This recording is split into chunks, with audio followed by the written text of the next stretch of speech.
The largest military transport in the US's arsenal is also one of the largest planes in the world, and its 5 decades of operation is worth celebrating. With the ability to swallow 50-ton main battle tanks and deposit them on another continent, the Galaxy is an essential part of the global logistics system. The C-5 symbolized the size, power, might, and majesty of the United States Air Force, says Air Force historian John Leland, and it still does to this day. For a half-century, the Galaxy has kept America's armed forces, allies, and far-flung scientists well supplied in the most remote corners of the Earth, and it will continue to do the job for the foreseeable future. It's hard to wrap your head around the sheer size of the C-5. The most recent version, the C-5M, is 247 feet long. That's 12 feet longer than an Airbus A380 Super Jumbo civilian jetliner. It has a wingspan of 222.8 feet, with each wing as long as a basketball court. The aircraft stands 65 feet tall, the equivalent of a 6.5-story building. The Galaxy is so galactic it won't fit inside many hangars. In some cases, the C-5 mostly fits inside, and the Air Force simply cuts a hole in the sliding doors for its whale-shaped tail to stick out. Other times, it just sits outside. The C-5 was built to carry more cargo than any other plane. The C-5M can lift more than 250,000 pounds, and the approximately 34,000 cubic foot cargo bay is large enough to contain one tank, 6 helicopters, or 24,844,746 ping pong balls. The gargantuan plane can fly 5,524 miles with 120,000 pounds of cargo without refueling. With mid-air refueling, the C-5 has practically unlimited range.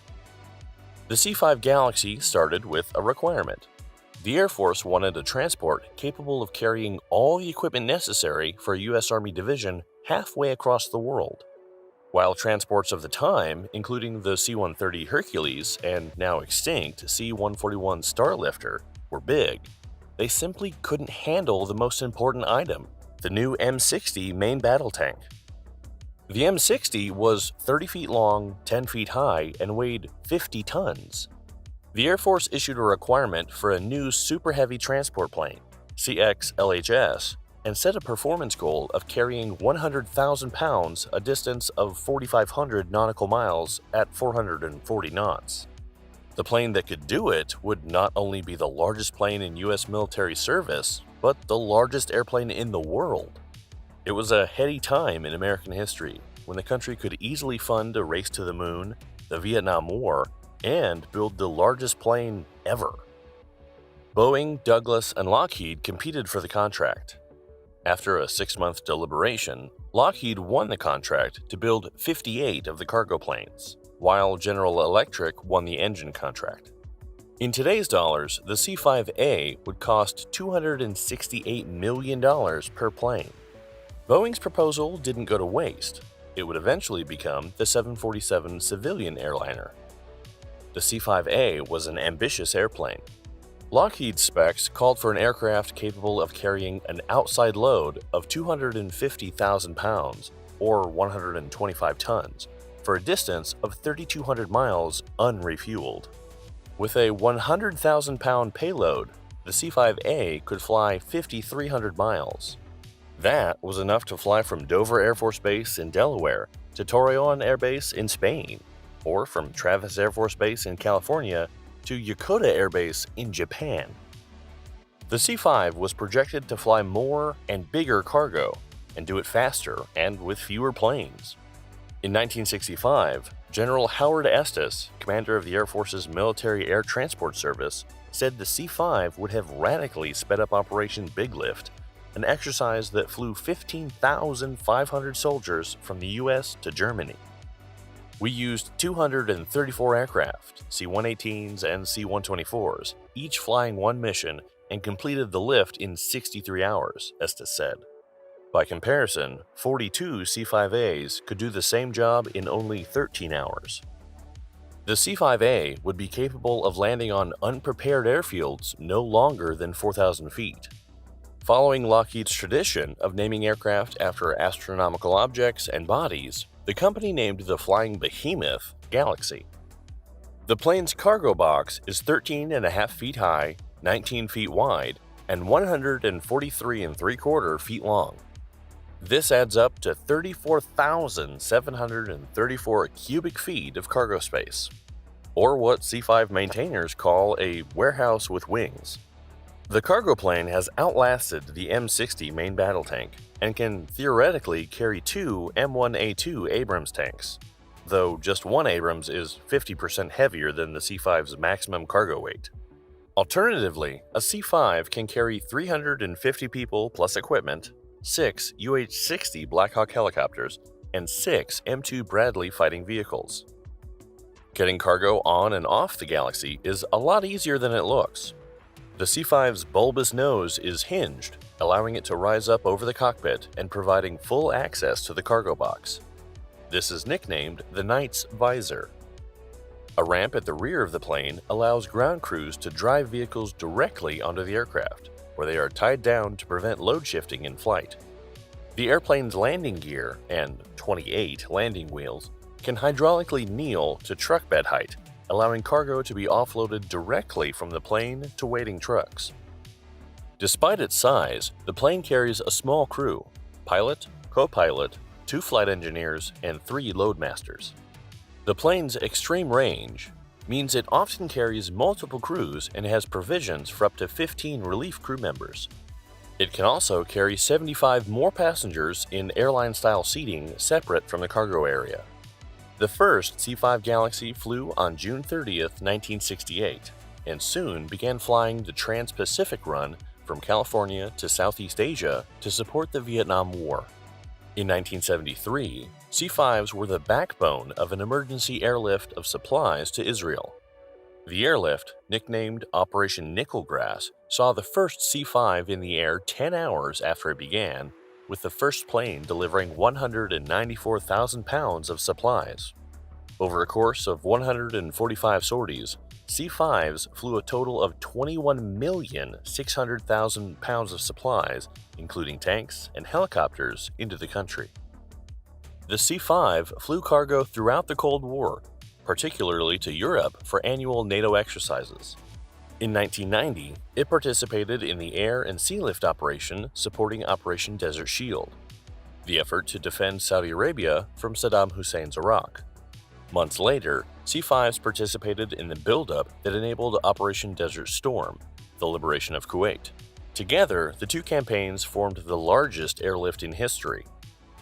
In addition to Desert Storm and Desert Shield, C-5s took part in military and peacekeeping operations in the Balkans, Haiti, and Panama. After the attack on 9/11, C-5s ferried cargo into countries neighboring Afghanistan, and then the country itself, once a suitable airfield had been secured. C-5s often accompany the U.S. President, carrying the vehicles of the presidential motorcade in advance of Air Force One. The C-5 could have carried the Space Shuttle. The Air Force converted 2 C-5As to C-5C status, modifying them to carry space containers that safely transported satellites and other payloads. The C-5C could also carry an entire Atlas IIA rocket and sections of the International Space Station. The Galaxy has flown to Antarctica too. In 1989, a C-5 flew to McMurdo Airfield in support of Operation Deep Freeze, the U.S. government's annual resupply run for scientists studying the frozen continent. The C-5 carried 72 people and 84 short tons of cargo, including 2 UH-1N Huey helicopters. The ice runway, located on the Ross Ice Shelf, was 10,000 feet long, 350 feet wide, and at least 7 feet thick. Lockheed's Super Heavy transport was even at one point evaluated as a launch vehicle for intercontinental ballistic missiles. In 1974, aircraft 014 was loaded with a 43-ton Minuteman I missile. The Minuteman I was normally stored and launched from silo complexes in the Midwest, but the Air Force was investigating alternate basing schemes. At some point, someone asked, "What if we could air-launch the Minuteman I?" Unlike a silo, which is fixed in the ground, an airplane flying over the United States was pretty much invulnerable. On October 24, 1974, at 20,000 feet over the Pacific Ocean, 014 opened her rear cargo door and the long, slender missile slid out. The aircraft shuddered. The crew described it as similar to dumping a wheelbarrow full of water. A parachute slowed the missile's fall, and then the solid rocket fuel motors ignited, sending the nuclear missile soaring high into the clouds. The C-5 Galaxy also supported classified programs. The world's first purpose-built stealth aircraft, the Have Blue demonstration plane, was airlifted out of Lockheed's facility at Burbank, California, in the middle of the night and whisked away for flight tests in the Nevada desert. The C-5 could carry the entire plane without having to disassemble it. The F-117A Nighthawk stealth fighters, the first operational stealth warplanes, were also secret and flown from Southern California to Groom Lake, Nevada. Perhaps the wildest version of the C-5 Galaxy never came to be. The L-500 was envisioned as a civilian airliner with space for an astonishing 844 passengers, 50% more than today's Airbus A380. But as a military aircraft, the C-5 was built for performance, not affordability and fuel efficiency, and the aircraft would have been too expensive to fly as a commercial jet. Although there was some interest from the major airlines, the L-500 was ironically crowded out of the civilian market by the same plane it beat in the military airlift market, the Boeing 747. Despite its limited commercial capability, the C-5 Galaxy is going strong a half-century after its first flight. Many of these planes have been upgraded to the C-5M standard, with new F-138 commercial engines that have increased power, fuel efficiency, and reliability, an all-glass LCD-equipped cockpit, a new autopilot system, GPS navigation and a ring laser inertial navigation system, an all-weather flight control system, and new flight and engine instrument suites. The C-5 is such a big airplane with a large historical role that it has become a flying representation of American military power. The C-5M Super Galaxy is projected to remain in service until at least 2040, at which point there will be a demand for a newer, likely even bigger aircraft. What are your thoughts on the C-5 Galaxy? Let us know in the comments below. If you enjoyed this video, don't forget to give us a like and subscribe to Military World to get our latest videos straight to your notifications.